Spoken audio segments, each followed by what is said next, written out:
উর্দুতেও প্রশ্ন আসছে, মানে বাংলা ভাষায় না, উর্দু ভাষায় প্রশ্ন আসছে। উর্দু প্রশ্নের উত্তর কি দিব? পারমিশন আছে? না, মরে গেছে সবাই। পারমিশন আছে নাকি নাই? আচ্ছা, এখানে আবদার করেছে জবাব উর্দু মে চাহিয়ে।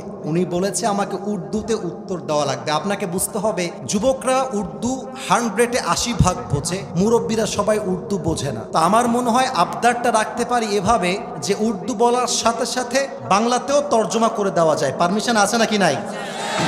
अस्सलामु अलैकुम, मैं एक मदरसा का तालिबुल इल्म हूँ। मेरा सवाल ये है कि ज़िंदगी में इतनी तकलीफ़ और दर्द है कि कभी कभार दिल करता है कि इंसान खुदकुशी कर ले। खुदकुशी का मतलब है सुसाइड कर ले। कभी कभी तकलीफ़ बर्दाश्त के बाहर चला जाता है। तो अगर हम इस दर्द से निकलना चाहे तो कैसे निकले, सुकून की ज़िंदगी कैसे गुजार सके? आप कुछ ऐसी बातें सुना दे कि तकलीफ़ थोड़ा सा कम हो जाए। প্রশ্নের বাংলাটা হচ্ছে এই রকম, জীবনে আমরা এত বেশি কষ্ট পাই, মাঝে মাঝে মনে হয় আত্মহত্যা করে ফেলি।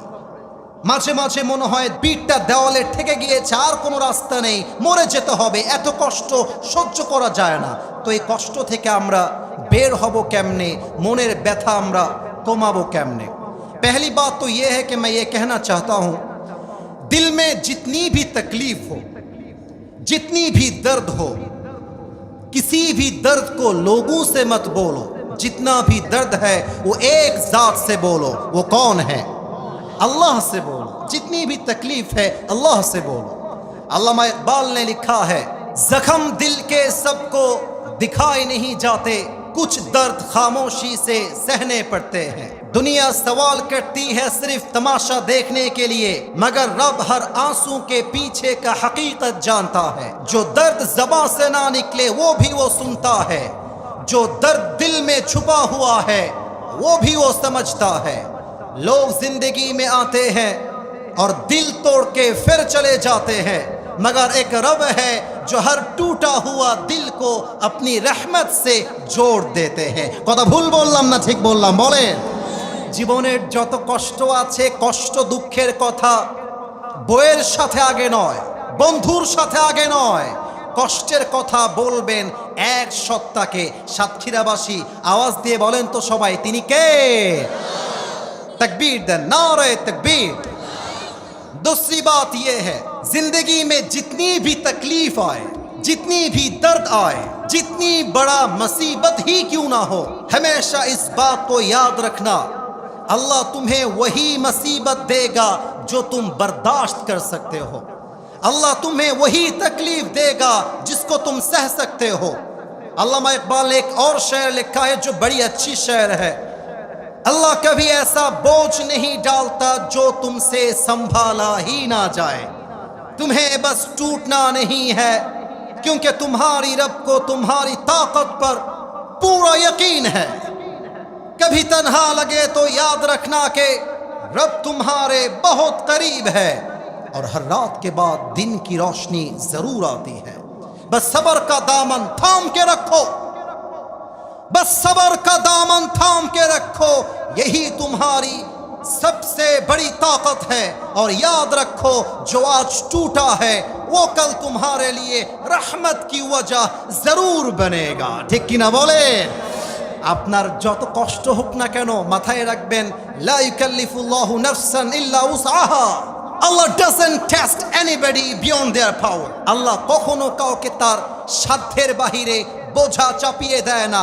যা পারবেন তাই আল্লাহ আপনাকে দিয়েছে। অতএব ভয় পেও না, বুক চিরে দাঁড়িয়ে যাও, আল্লাহর ভরসায় সাহসটা বাড়াও, আল্লাহর নামে আগুন জ্বালাও বুকে, সত্যের পথে চলো, সাহস রাখো মুখে।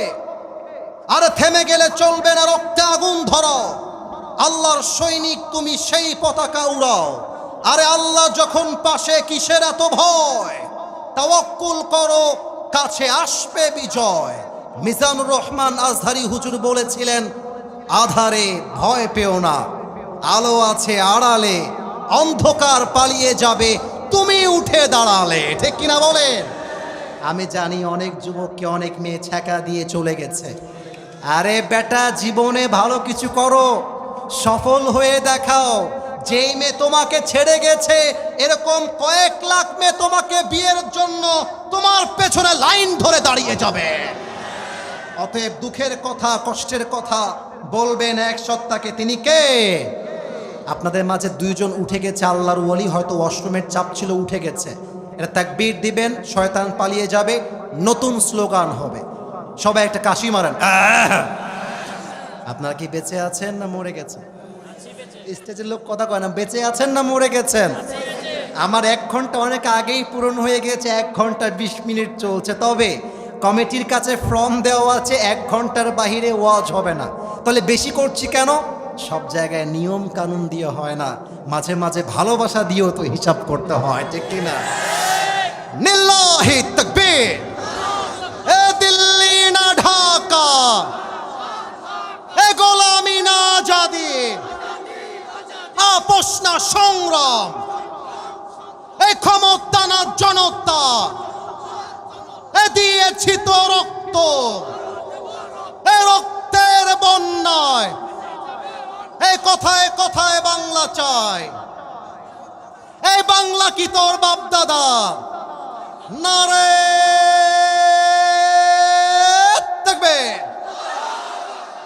হুজুর, আমার বাবা মা বিয়ের জন্য সিরিয়াস হয় না, বিয়ের কথা বললেই বলে তোর বিয়ের বয়স হয়নি। হ্যাঁ, লাইনে আসছে। আসলেই তাই, আব্বা আম্মা বলে নিজের পায়ে দাঁড়িয়ে তোকে বিয়ে করতে হবে। এবং আমার কাছে অবাক লাগে, আজকালকার মেয়ের বাবারা বিয়ের সময় জামাই খোঁজে না, টাকার বস্তা খুঁজে বেড়ায়। আমি সেই বাবাদেরকে বলবো এবং মেয়েদেরকে বলবো, যেই মেয়েরা বিয়ের সময় আসলে সরকারি চাকরিজীবী আর টাকা ছাড়া বিয়ে করতে চায় না, এদের কপালে বুইরা টাকলা জামাই ছাড়া ভালো জামাই জোটে না। আর একটা কথা বলবো, পার্লামেন্টে আইন পাশ করা আছে 18 বছরের আগে কোনো মেয়ে বিয়ে করলে এটা নাকি বাল্য বিবাহ। এখন মেয়ের যে জামাই, এই মুরব্বী আব্বাজান, এই বললে বিয়াদবি হবে, ও আব্বাজান একটু শোনেন, 18 বছরের আগে কোনো মেয়ে বিয়ে করলে জামাই যাবে জেলে। তুই কেন বিয়ে করলি এই বাল্য বিবাহটা? আমার প্রশ্ন কি জানেন, 18 বছর আগে হালালভাবে বিয়ে করলে অন্যায় হয়ে যায়, 17 বছরের যেই মেয়েটা পার্কে গিয়ে প্রেম করে আর বাদাম খায় তার বিচার হয় না কেন? এইটা আমি জানতে চাই। 18 বছরের আগে বিয়ে করলে যদি বাল্য বিবাহ হয়ে যায়, তো 16 বছরের যেই মেয়েটা অর্ধ উলঙ্গ হয়ে টিকটকে নেচে বেড়ায় তার বিচারটা কি হবে? এইটা আমি সাথীরার কাছে জানতে চাই। বিয়ে করলেই চুলকানি শুরু হয়ে যায়, আর প্রেম করলে চুলকানি হয় না। এটাই বুঝতে হবে, পার্লামেন্ট চলছে আল্লাহর কোরআন দিয়ে নয়, পার্লামেন্ট চলছে আমেরিকা তথা পশ্চিমা সভ্যতা দিয়ে। আমার যুবক ভাইরা এবং আব্বাজান যারা এসেছেন, আমি জানি আমার ওয়াজটা ইউটিউবে যাবে। A lot of mothers, they are listening to me with such a rapt attention. আমার মায়েরা আমাকে শুনছেন বাড়ির থেকে, এটা আমি জানি। মাথায় রাখবেন, নতুন বিয়ে করে বউকে যদি বেশি ভালোবাসেন, বউটা নষ্ট হয়ে যাবে। চাকরি দেওয়ার পরে স্টাফকে যদি বেশি মাথায় ওঠান, স্টাফটা নষ্ট হয়ে যাবে। ছোট্ট সন্তানকে যদি বেশি আদর করেন, সন্তান নষ্ট হয়ে যাবে। একজন তাগড়া যুবক, ওকে যদি আপনি বিয়ে না দিয়ে, বউ না দিয়ে চাকরি আর টাকার চাপ দেন, ওই যুবকটাও কিন্তু মদ আর গাঞ্জা খেয়ে নষ্ট হয়ে যাবে। ওরে পাঞ্চরুটে পয়সা নষ্ট, যুবক নষ্ট মদে, কুসমাজে গ্রাম নষ্ট, খাদক নষ্ট সুদে, টাউনে ঘুরে ছাত্র নষ্ট, কীটে নষ্ট ফুল, অতি মায়ায় বধূ নষ্ট, ধুলায় নষ্ট চুল রে, হেলায় হেলায় কার্য নষ্ট রে। ঠিক কিনা বলে?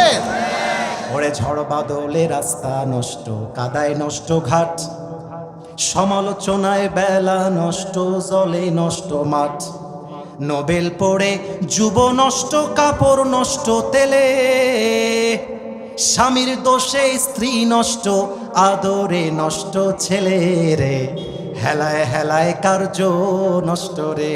ঠিক কিনা বলে? অতএব যুবকের বিয়ের বয়স হয়ে গেলে আইন টাইন দেখার সময় নাই।